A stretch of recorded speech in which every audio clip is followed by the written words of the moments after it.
Oh, I know, that was so sad.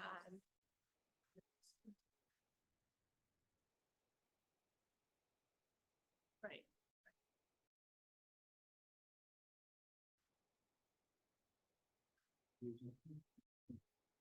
May I have a motion to exit executive session? So moved. Second. All in favor? Aye. Call to order. Welcome to the May 21st, 2024 regular session. This is Joseph Cilio, President of the Board of Education speaking. Thank you for attending in Zoom or in person. Please rise for the Pledge of Allegiance. Flag. The United States of America, to the republic for which it stands, one nation, under God, indivisible, with liberty and justice for all. Due notice of today's meeting has been served to all members of the Board of Education pursuant to the requirements of law. Tina, will you please take attendance? Present. Present. Present. Present. Present. School. Present. Dan DiCaprio, Assistant Superintendent for Business and Finance, District Clerk. Present. Nadine McLaughlin, Assistant Superintendent for Human Resources and Leadership Development. Present. Judy Barbera, Interim Assistant Superintendent for Curriculum Instruction, is excused tonight. And District Council, Doug Spencer, Garcia. Present. Thank you. May I have a motion that the Board of Education accepts the agenda for May 21st, 2024 regular session as presented? So moved. Second. All in favor? Aye. At this time, Mrs. DiCaprio, will you please give the treasurer's report? Of course, thank you. This is the treasurer's report for March 2024. We had a cash balance at the beginning of the month of 52,185,527.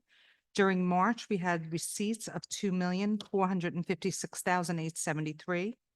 We had disbursements during the month of 10,314,019, leaving us with a closing balance of 44,328,380. Thank you. Dr. Zinna, at this time, will you please give the superintendent's report? Thank you, Mr. Cilio. I have some student news and some items on the agenda. First, at our high school, our senior and salutatorian Elaine Wang has been named U.S. Presidential Scholar. I think I shared that with the board, but it's it's exceptional for our student to be named that. It's one of the nation's highest honors, and she's only one of 4 seniors on Long Island that received this. And each year there's up to 161 students that are named. So it's very impressive, and we're very proud of Elaine.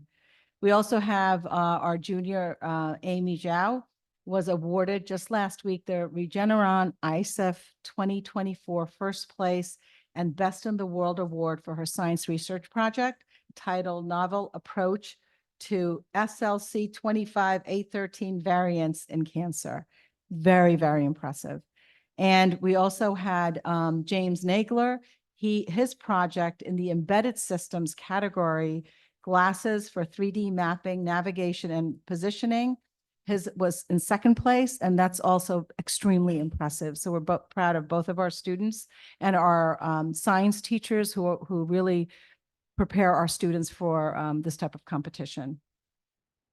I also want to congratulate our medical marvels. They also did very, very well this year. They're our science research team, and we had Clara Archer, Ane Bardabanian, I hope I said her name correctly, Caitlin Gately, Alexandra Gregory, and Brecken Kammerer, and Juliana Paramatat were awarded first place in the Feinstein Institute's annual STEM research competition.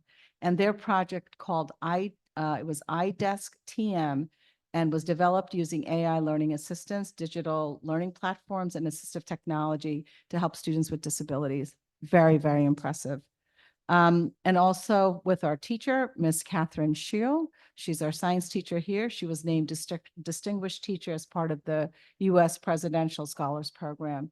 Very impressive, and a wonderful honor for her, but also for our district and our high school. I also want to take a moment to thank our PTA for the staff luncheons, for staff appreciation, and that they've been coming to all the schools. And I think they just did their last one this week. and they really go above and beyond in putting the lunches together for staff. So we thank them for that. I also wanted to mention May is Literacy Month, and as part of our celebration of literacy, we have one of our students here at the high school, Stephen McArdle.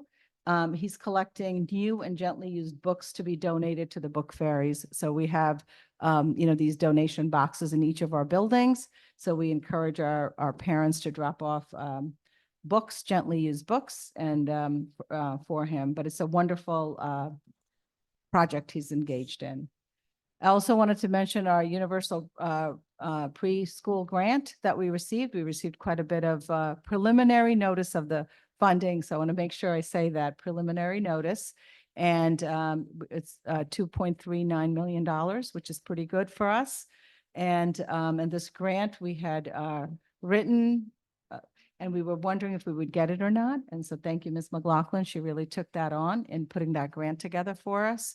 And so now we're at the process of really seeing, we did our lottery. We have to put the RFP out there, and we will send it to our neighboring school district, our preschools within our community and in the neighboring areas. And hopefully, once that goes out, we'll know where the rest of our students, we can place our students. We have been partnering with one particular agency. If that works out, they can take about 80 of our students. So we're really excited because I think this is a great opportunity for our families. And we have a say in our UPK program and really thinking about how do we prepare them for kindergarten. So, and I know in our school, the two sections we have, we've done very, very well with those. So we're very happy. Kasum, can I ask a question? Sure. How, the 2.93, you Mhm. said? 2.39. 2.94, 2.39. Okay. How many students does that get us? So if you look at that, and it's for $10,000 per student, so that's 239. 230. Yep. And 230, yeah. just one thing I wanted to add, last year, the cost per student was how much? Because it's. So we'll significant see. difference. Well, if this is called an expansion grant, so it was $5,400, and that's what it is currently for all schools. But with this grant, it can be up to $10,000 per student that we can. So if a school in our community, if they charge parents $10,000 last year, we couldn't give that. We could only give $5,400. With this grant, we can give up to $10,000. And that was the big issue last year, Yeah. was the cost per student that we received was less than what the cost per student was for education. So there was a supplement off of the general That's school right. budget. This year, we'll need that. But I Well- want people to also be aware, and I'm speaking for you, but if this moves forward as we expect, there will be limitations on what schools we can go to RFP for. There are parameters around it. So That's although right. we got the grant, it is never money without strings. So we're working to navigate. Well, there's two things. It's preliminary notice of the grant, so we should be getting it, but it's not final. That's number one. And number two is that they have to be licensed. So the RFPs, when they go out, and schools that do respond, there are requirements for that also. So like if, for example, if it's faith-based preschool, there are certain things, there are certain places we won't be able to send our students. So Yeah, there are any- parameters. Any pre-K that teaches religion as part of the program is excluded from. Well, I think if so is the you- RFP. what it is that they're licensed, they're preschool, but they can't teach religion during that time frame. That's an important distinction. And the other thing is that in our community, we have several preschool, so it depends who is interested. So the RFPs, we're going to try to really work hard to solicit and make sure they know that the RFP has gone out and to respond to that. So that process, our goal is to send the RFP out this week at some point later this week. So, Assume the RFPs go to our neighboring schools or well, you had the encatchment area, right? catchment area, right? Yes. What's the perimeter outside of that you're sending it? How far from us as a home base? You could send it outside of Garden City also, but you have to be careful because parents, Mileage? yeah, and parents, if they're driving their children to this preschool, it can't be too far. Right. then that becomes cumbersome. Sure. So we're hoping we're going to get a good response to the RFP. And just one last question, in terms of bus transportation, would there be No. no bus, but no No. bus transportation No. for those programs? So finding schools within the perimeter also that are not faith-based. Is there any way that, I know St. Joe's is a big school here. Is there any way for them to create a program that doesn't have faith-based that would qualify? And do we not know about anything about Yeah. that? Well, they would fill out the RFP and, there's some requirements, parameters, they would have to complete that. And then, and from there, we would go from seeing if they're a viable preschool for students. And sorry, just one last question, because I'm sure everybody's gonna ask it, so I might as well. If somebody is signed up for one of those schools that I guess technically it qualifies for, do they need to give up that slot, or can they get reimbursement if they keep that slot at Well, the school? So remember, we don't reimburse parents. It would be the preschool. If our students already are slotted to, or slated to go there and they fill out and say it's St. Joe's, any one of these schools, then we would be able to reimburse give the funding to the school.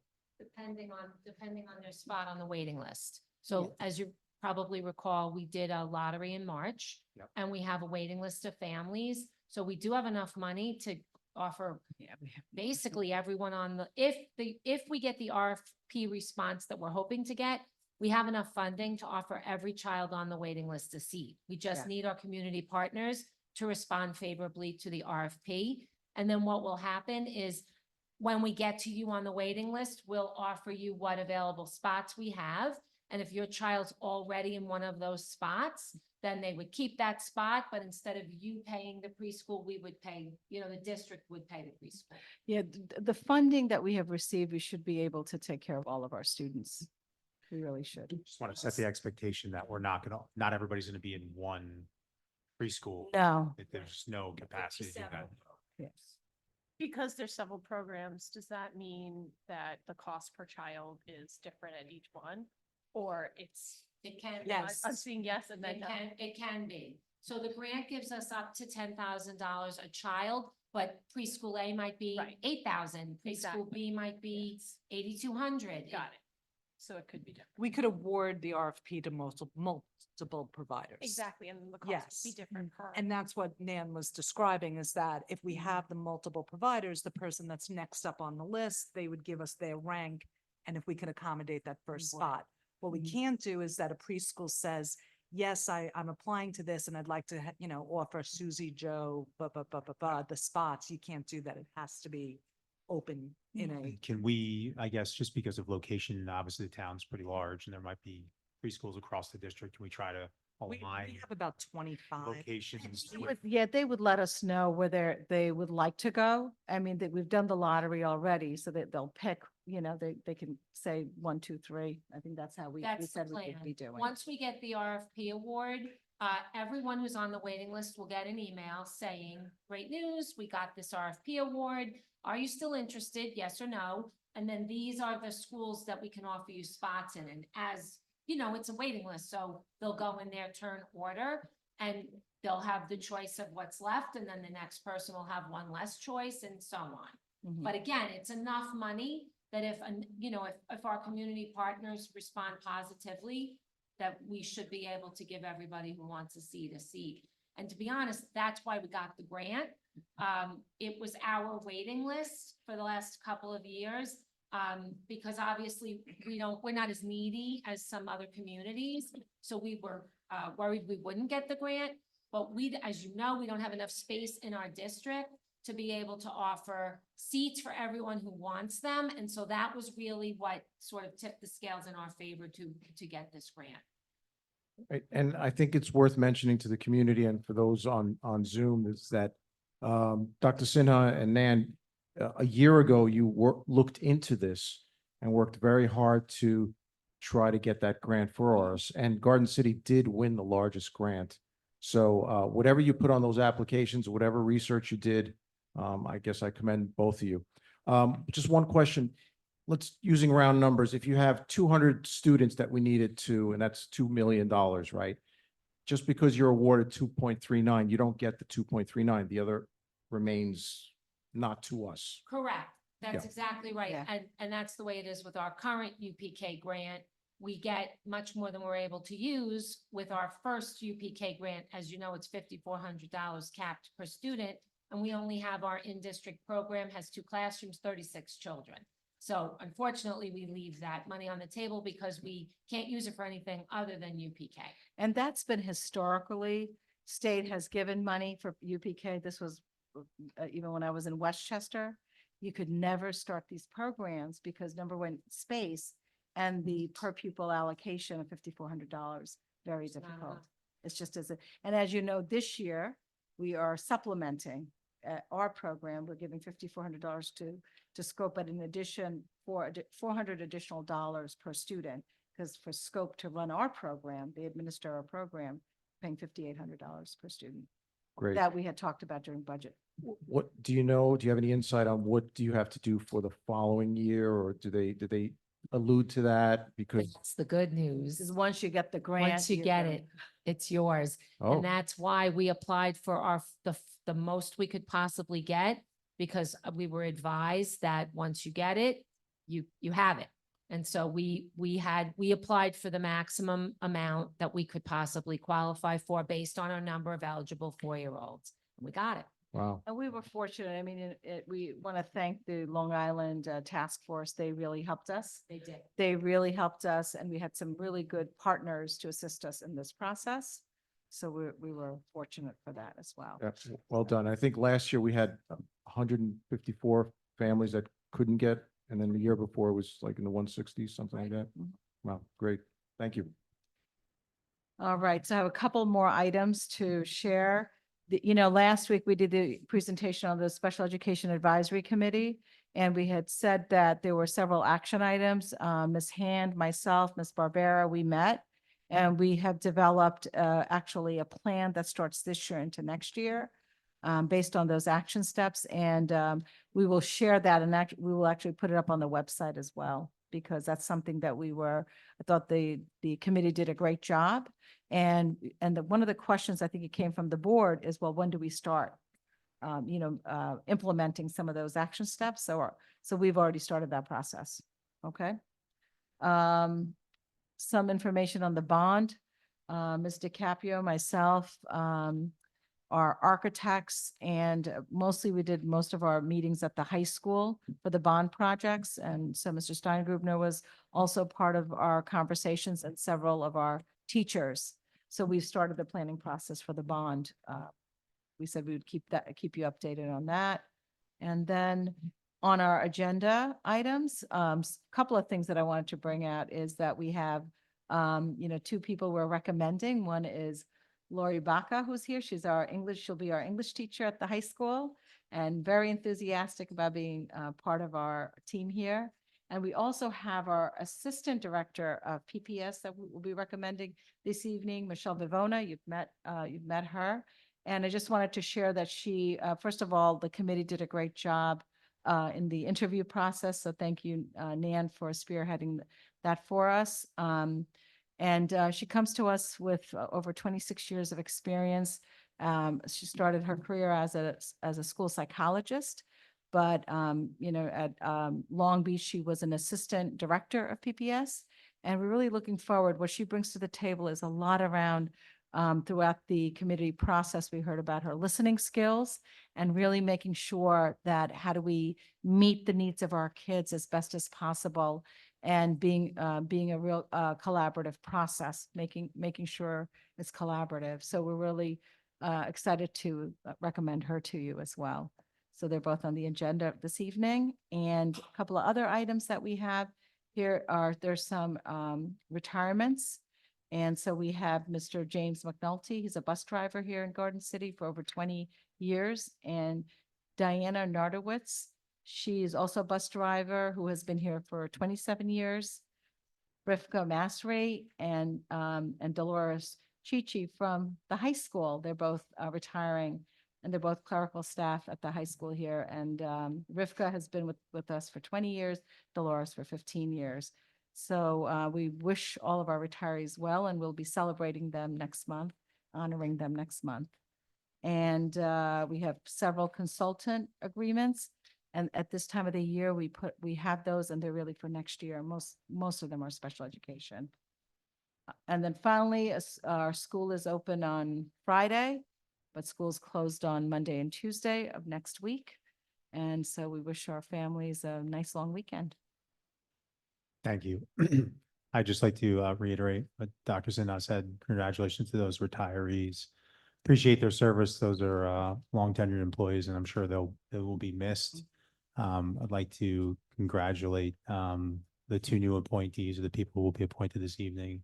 I would appreciate the time you took to go through our process, and I think I can speak for the board. We were all impressed during that process, so we thank everybody for spearheading that. And I would like to wish, although she's not here, I'd like to wish Ms. Clemente well in her new role. She'll be leaving us at the end of the school year, so we'd like to thank her for her service over the years and wish her good luck at Jericho. She's going to Jericho as Jericho. Director of Yeah. PPS. Thank you. I think just two other things from me before I maybe pass the other board members. Last week, we did have the committee on special ed do a presentation. There's a website in place that was developed that I think is a pretty good resource for parents. I know some people weren't able to attend or maybe didn't get a chance to listen, but I would recommend that people go and look at that website and look at the presentation. I think it was very well done. A lot of effort was put in. I think there was over 35 members, a lot of input. I think the website will be a great resource for our parents should they need it, but it's just a great website in general. And it's hopefully something that'll continue to be built upon with feedback from parents, from SEPTA and from others as we kind of continue to work on getting information to our parents and prioritizing, improving our processes here. So appreciate everybody's effort and people on the board as well in that. The other thing that we were talking about as a board previously, that we did a project-based learning slide last week that talked about what we're doing in the schools on project-based learning. I would recommend once again that people go back and look at it if you haven't already. I think it's a positive step in the right direction on what we're trying to do in the schools, and it's something that people have asked for in the meetings over the last couple of years I've been here. And so hopefully it's continuing to deliver on some of the things that people have asked for. And, you know, we're never done what we're doing, but I think it's definitely steps in the right direction as we roll it out across the school district. Maybe the last thing for me, and I'll be brief on this. I know some people have read the recent op-ed in the Garden City News, making some insinuations that things being done in the administration at the school were either improper or illegal. We take those comments very, very seriously. And if people do have specific allegations that are not generic in nature, but actually related to something, please bring it forward to the board. We will investigate it. We have not seen anything, and we've talked with counsel and the administration. We've not seen anything that rises or even represents what was said in the paper. But if there are specific allegations, please bring them forward. They will be investigated by this board and this administration. We take that very seriously. I don't know if anybody else on the board has any questions or comments. I just have, so in advance of the Memorial Day weekend, I had the pleasure last year at the Memorial Day Parade meeting a centennial. The gentleman's name was Terry Rosario Travato. Many people know him in the community. This past Saturday, I was in contact with him all year, just checking in on him. But this last Saturday, I decided I wanted to go out to lunch with him and learn about his life. And it was a very memorable experience going through his 101 years with him and his daughter. So I encourage you to meet with those veterans that are around your neighborhood. I know we do a lot in November as well at Stewart School, but learning about his life, learning about what he did through the war, serving for us. He was actually he told me he was a cryptographic signaling expert in the Army, transmitting messages from Manila Bay during the war. Talked about what it was like 100 years ago, growing up in Brooklyn when there were no roads, just smaller houses and farms, and farmers would bring food to your residence. You would not go to a supermarket. That did not exist. That was some of the highlights. I asked him, what cars did he have growing up? He had one of the original Model T Fords. you know, his parents were factory workers and his mother died at an early age and he raised his four brothers. So just an incredible experience. I spent about 4 hours with him and Terry's become a lifelong friend. I look forward to seeing him at the Memorial Day parade on Monday. Thank you. It's kind of hard following that up. I just want to echo President Cilio's comments about the special education, and I was just curious if we're going to have our notes from the meeting really spanning from starting October, if they'll be accessible on the website. Yeah, it's actually, we created a site when we started the committee, so all information is on there, the meeting notes, the agendas, all of that is on there. Beautiful. And I'm going to do a very bad job describing it. I apologize. The 4-step flow chart. It's that- all, right, perfect. all on there. And the special education work. Love it. I know that Joe had alluded to this, just eager to see the next steps and the, monitoring and revising that's going on and, the steps with the PBLs last week. Definitely the second grade. It's going to make for an interesting nights on 7th Street. So I will tell you, that unit is, we will know probably in the next 2 weeks when that will take place. It is the best. So the board would like to come to that. I will let you know when that is, to visit that, the Starbucks unit, what they presented the other, last week. Thank you. Are there any other questions or comments? No, I'll just echo Joe, and that goes for any issue, not just special ed. If we've talked about this at other meetings, don't wait until every second Tuesday to come up with an issue. If you have any issue, email the board. We'll look into it. It's hard for us to come when someone comes up to a meeting and says, X, Y, and Z, and for us to respond. But if you give us something ahead of time, we can ask the administration, or we can look into ourselves, just so, we're prepared. We all want to work together. We don't want it, any gotchas or anything like that. That's all I'll add. Thank you. At this time, are there any questions from the Board of Education on the agenda items? None. None. Are there any citizens' questions or comments? No, I'm seeing none. Good. I don't know if that was good. You wanted to come up to the mic or good. Thank you. As I'm sure you're tired of hearing me saying, we're working towards our consent agenda to make efficient use of the meeting time. The Board of Education has authorized the use of a consent agenda as part of the meeting agenda. The consent agenda allows for one motion to approve multiple items, and such items are identified on the agenda. President of the Board will ask for a motion to approve the consent agenda and will ask board members if they wish to have any discussion or clarification on specific items contained within the consent agenda. Following the discussion, the board will then vote on the consent agenda motion. In addition, a board member may request to have an item from the consent agenda in order to vote on it separately. At this time, may I have a motion to approve the consent agenda, which includes business of the board items H1 through H7, personnel matters I1 through I5, business office matter items J1 through J28, curriculum and instruction matter K1M, and special education item I1 through I36. So move. Second. All in favor? Aye. At this time, we're going to take a recess and wait for the budget vote and trustee election results, which will probably be probably about 45 minutes to an hour, I'm assuming from now. So we're going to take a recess and we'll be back with the results this evening. Thank you.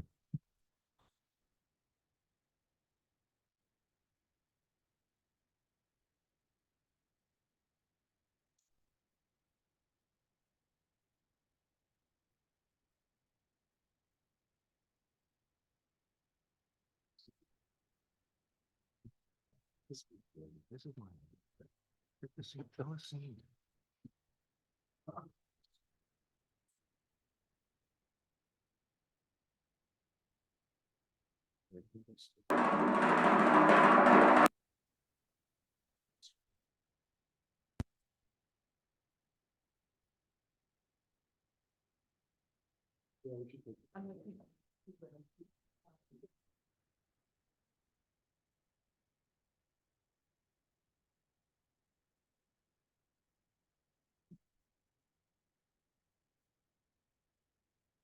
Dr. Sen.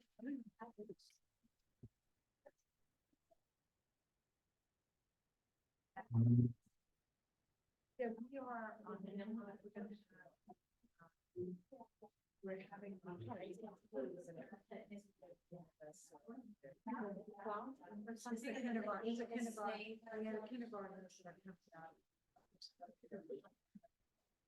Section.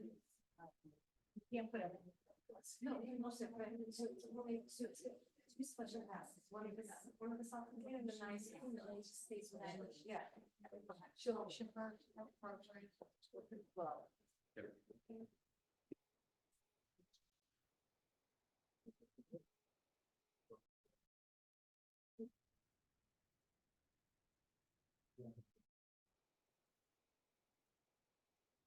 Thank you.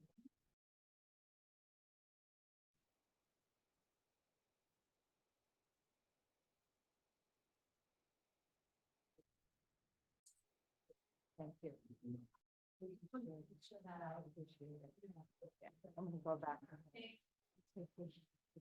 Karen, it's two special. No? Yeah.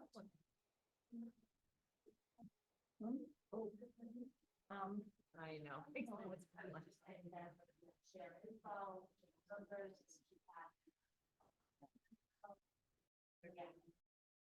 You know, but. They've come out of it, right, and said that they're done. Started from the like that. How much? You want to have like 30 stuff. Progressive feedback. Here's what from here. Yeah, you are slow for people.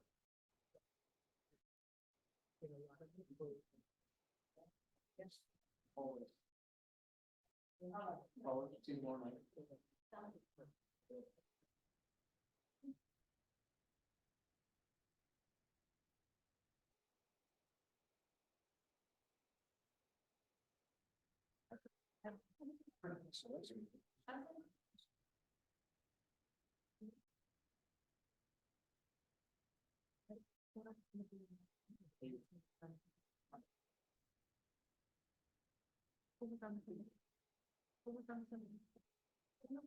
I want to have done everything that he wants to. They want me to ask you that question. I want you good.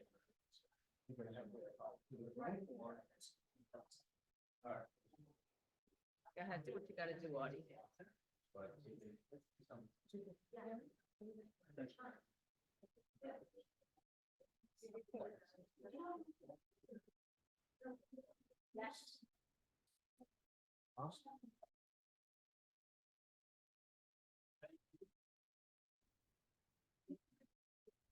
How you get out of my house? Yeah.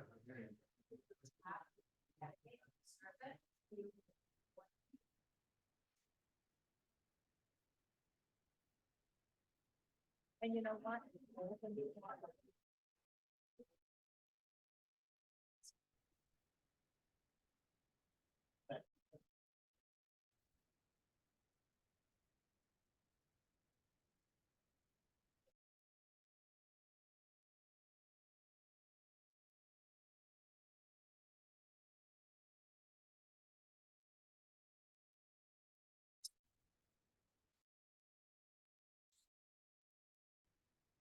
Oh, sorry.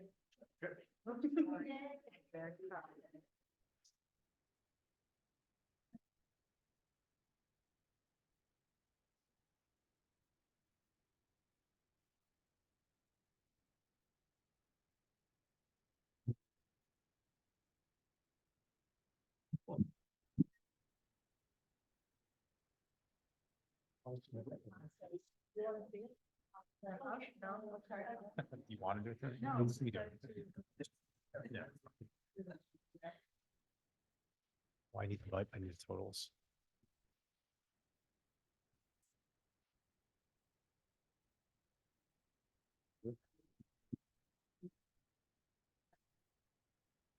Smooth down.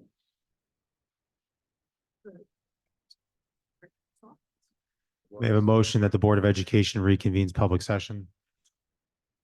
All in favor? Aye. Proposition 1, 2024-2025 budget vote. Be it resolved that the expenditures of school purposes required for the ensuing year 2024-2025, commencing July 1st, 2024, in the total amount of $133,987,366 set forth in the budget prepared pursuant to Section 1716 of Education Law and the levy collection of necessary taxes. Total number of yes votes was 1,125. Total number of no votes was 311. 78% total voted in favor of the budget. Candidate election, the 3-year term to succeed Joseph Cilio, term expires June 30th, 2027. Total number of votes, Joseph Cilio, 1,004. Write-ins, 56. Candidate Cilio has been elected again for a term expiring June 30th, 2027. Sorry for referring to myself in the third person. And for the election for the term to succeed trustee Panu, term expires June 30, 2027. Kristen Pappas, total votes 851. Carl Oliveri, 561. Kristen Pappas will replace Tom Panu for a term expiring June 30th, 2027. It is hereby further determined that said proposition and candidates for said election was approved by the majority of votes cast thereon and hereby declared official. Second. All in favor? Aye. There are no noes noted. Assuming no business from the board, from the administration. Next board meeting is June 4th, 2024. It's a work session at the Garden City High School. Tuesday, June 11th, Board of Education regular session at the Garden City High School. May I have a motion that there's no further business to come before the board, that the meeting be adjourned. So moved. All in favor? Aye.